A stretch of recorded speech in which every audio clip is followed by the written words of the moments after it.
Come back to the channel. Today we're going to show you how to cut some bone-in ribeye steaks on the bandsaw. So first, that's a bone-in ribeye.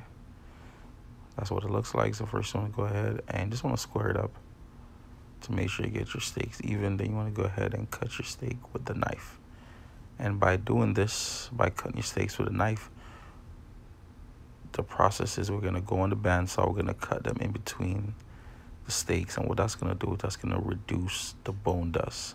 And with the less bone dust on the steaks, it's going to last longer. So a lot of time you go to the store and you see the steaks turning green, is because they didn't scrape off the bone dust correctly.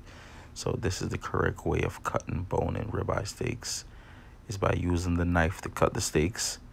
And this right here, this will be the chuck end of the ribeye steaks. It's going to be the end that has the most marbling. So a lot of times people like the bone-in ribeye, but the boneless ribeye steaks is usually the one that has the most marbling. So just gonna go ahead and cut regular boneless ribeye steaks, and you can tell like how marbling these steaks are. And pretty much, some people like the boneless, some people like the bone-in, but the part that's usually the boneless part usually have more marbling, because that side's from the chuck end, and the other side is from the loin end. So that side's gonna be a little bit more leaner than the chuck end.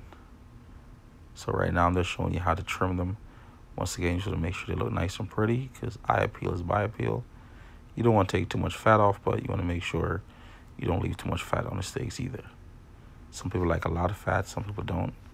It's all personal preference. And once again, as far as cooking steaks, I like my steak to still be moving. Some people like their steak to be fully dead. But at the end of the day, there's no right way or wrong way. As long as you like it, that's all that matters. Now we're going to go ahead. We're going to be on the bandsaw. We're going to cut in between the steaks. And now that's what I'm doing, is reducing the bone dust. And when you do it like this, and when you're in the bandsaw, please be careful. Don't speak to anyone, and focus on your task at hand. And there you go. Just cut in between the joints. And now what I'm doing, I'm just cutting the bone, so that way the bone dust is not going to go on the steaks. So I'm just going to get clean cuts through. And when you do it like this now, you know, there's no heat from the saw. And so therefore, you know, the bone dust that's coming from the bone obviously is not going to be all over the steaks. And when you do it like this too, a lot of times you don't even have to scrape the ribeyes, because the bone dust is so small. But I still like to scrape them for the most part, just to make sure that there's no bone dust at all.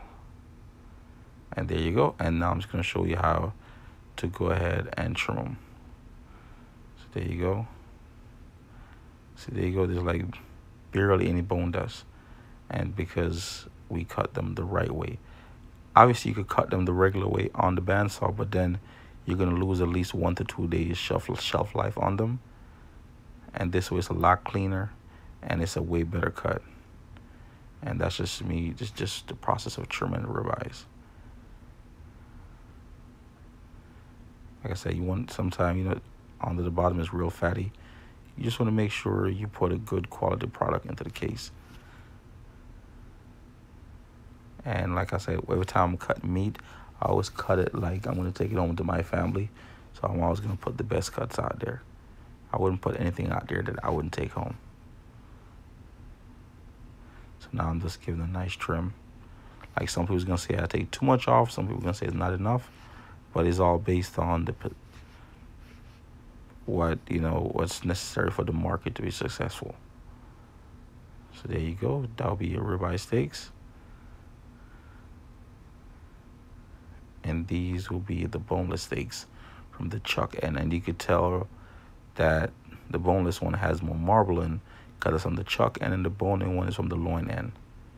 So that's how you could definitely tell the difference. And now I'm going to show you how to go ahead and tray the steaks. This is what I try to do in all my videos, show you how to tray the ribeye steaks. A lot of times people know how to cut meat, but they don't know how to tray correctly. So, and traying the meat correctly is one of the most important steps. What I'm doing right now, I'm turning it over to show you the bone. So you want to put the bone down and the pretty side up. So you always want to turn the meat over to check which side is your face side, and the best side is always up. And like I said, you trim it, put it in the tray, head to tail. Sometimes it's not going to be head to tail, but majority of the time, it's going to end up being head to tail. And once again, you just want to look for the prettier side and put that side up. And I said train is very important, because a lot of times people struggle with train. So this is just me showing you the whole thing from start to finish. And as always, don't forget to like, share, and subscribe. If you have any suggestions for any video you'd like to see me cut something or cook something, just let me know. Leave it in the comment section, and I'll try to do it as soon as possible. And right now, I'm just trimming some of the fat off the steaks. Once again, I'm just flipping it over, looking for the best side up. As you can tell, these don't really have too many bone depths.